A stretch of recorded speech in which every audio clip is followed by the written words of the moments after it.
You ever notice this? I notice this all the time. No matter how broke somebody is, no matter how bad off they are, they always seem to be able to magically afford their addiction. Alcohol, cigarettes, no matter what it is, they always seem to magically somehow figure out a way to get it. At the same time, these same people come up with excuses why, for the same price, they cannot afford things that can improve their lives and their health. They have a million excuses. Oh, I don't have the $20 to afford that book. Then you show me how to get out of this financial rut, this health rut, this relationship rut. And meanwhile, they're eating junk food, drinking beer, and smoking cigarettes. There's only so much you can do. If you give it to them for free, they're not going to appreciate anything that's given to you for free. People don't appreciate it. I think it's not really worth that much. It can't be really the answer to their problems.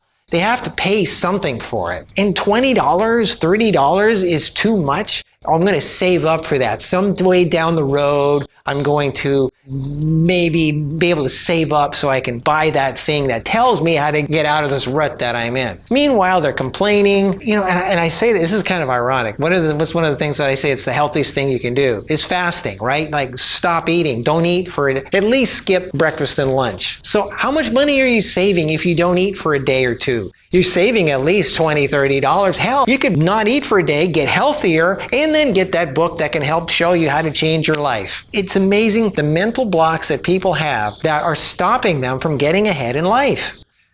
But no matter how bad off they are, they always seem to be able to afford the crap that they're addicted to.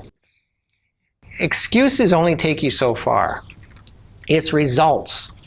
It's having the strength to step forward and do what it takes. I mean, my God, if you knew that you could get out of the problem that you're in, and it meant not eating for a day or two, or a week, or whatever, or having to actually work a little bit extra, or having to, whatever it is, it's worth it. If you know that it was going to get you out of your problem, your rut, your financial situation, your health situation, your relationship situation. Oh, man, you know the saying, you can lead a horse to water, but you can't make him drink. I do what I can, but beyond that, it's up to you guys to do it on your own. Think about the value system you have and what really is it that you are willing to do, that you want to do? How fast do you want to get out of the rut that you're in? So that's what I'm here to help you with, but you got to do some of it yourself. Just a gentle reminder there, okay? All right, I want to see results in the next video. See you around.